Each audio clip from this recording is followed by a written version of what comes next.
Today's video is going to be how to tie your rope halter. I've been using a rope halter for many years as an essential part of my equipment when doing groundwork with Cody. There's a lot of people that don't understand how they work or why they're even necessary. But I'm going to show you today that if you go to a rope halter when doing your groundwork, these knots on the nose band will apply pressure on his nose band. And once he gives into pressure, say he gives into pressure, the rope halter loosens. So I really like this for ground training, groundwork. So first of all, this is about a 12-14 foot lead. It is hooked onto the where you would hook on your halter normally on any halter. It goes underneath the throat latch. Get familiar with your rope halters. They have the nose band, the loop, and the band that goes behind the ears. Okay, so as long as you are familiar with it, first thing you would do is ask him, put his nose in it. Now it shouldn't be sitting down here because that really is where he breathes. It would cut off his breathing and you would get a different reaction. Same with way up here, okay? A different reaction that you might not want.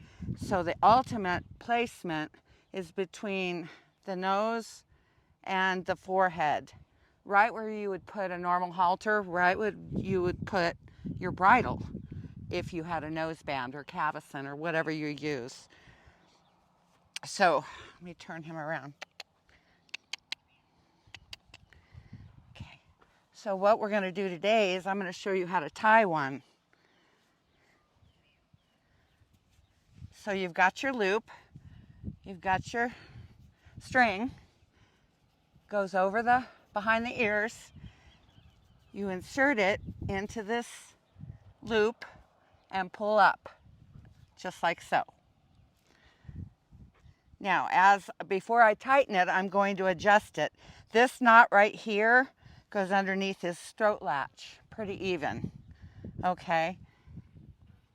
The nose band is where I want it. The throat latch knot is where I want it. And I've got about this much on my rope halter, okay? So I'm going to take my thumb and put it right underneath the string, right on the loop. And I'm going to take the end of my string, this one is so old, and go underneath my thumb or underneath the halter loop. And now I've got it over here. So then I'm going to take it from there and thread it through the loop I just made with the string, and I'm going to tighten it up. The string should always be facing backwards because if it doesn't, you're going to hit them in the eye. It's going to slap on their face when you're working them, and you know, it's uncomfortable and really unnecessary. So I'll try that again. Take it off. Okay. The 4 knots. Now some rope halters like this one also has 4 knots. This one someone had given me. It is very stiff. I don't like it as much, so I don't use it unless I absolutely have to. It also has a clip lead on it, which in doing some of my groundwork, or most of my groundwork, the clip hangs down here, and if I would ask him to back up, this would smack him, and it's uncomfortable for him, and I don't like it, so I rarely use the one with the clip. This one is tied right on my halter. It allows, you know, the freedom. It doesn't carry much weight, but it still is very effective. So we're going to try this again. I'm going to ask Cody to come here. I'm going to grab the string. I'm going to place the nose band where I want it, which is probably 3 inches from his nose, 3 inches from his forehead. Okay, right there. And that way, these knots apply the pressure that I want, and that gives him the most relief. Okay, so the loop, you put it in here, you situate it, get your throat latch knot in the throat latch square and even. You're going to pull up through the loop. You're going to place your thumb under the string, and on the loop, I'm going to go underneath, and I'm going to grab it, and I'm going to pull it through and pull it tight. Okay.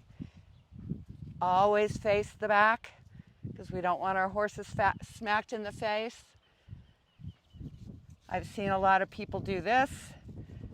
Instead of going underneath, they go on top of the loop and through. Okay, which would seem logical. To me, it's not that tight, but this is what we call a buck knife knot.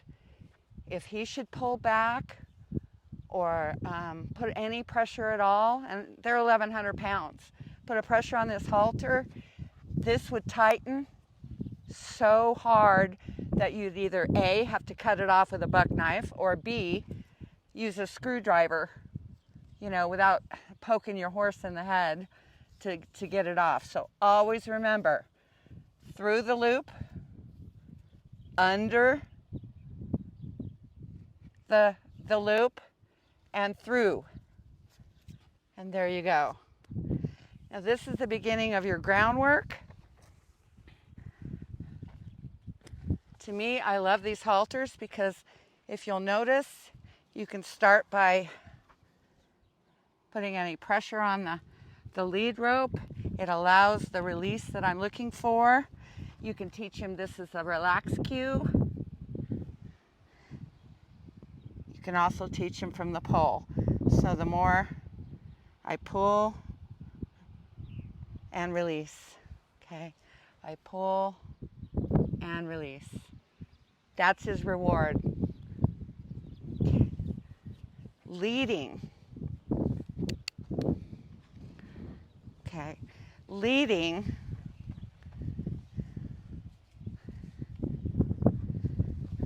By the way, manage your lead rope where it's out of the way. It's not dragging on the ground. It's looped over like this. So you have control. Okay.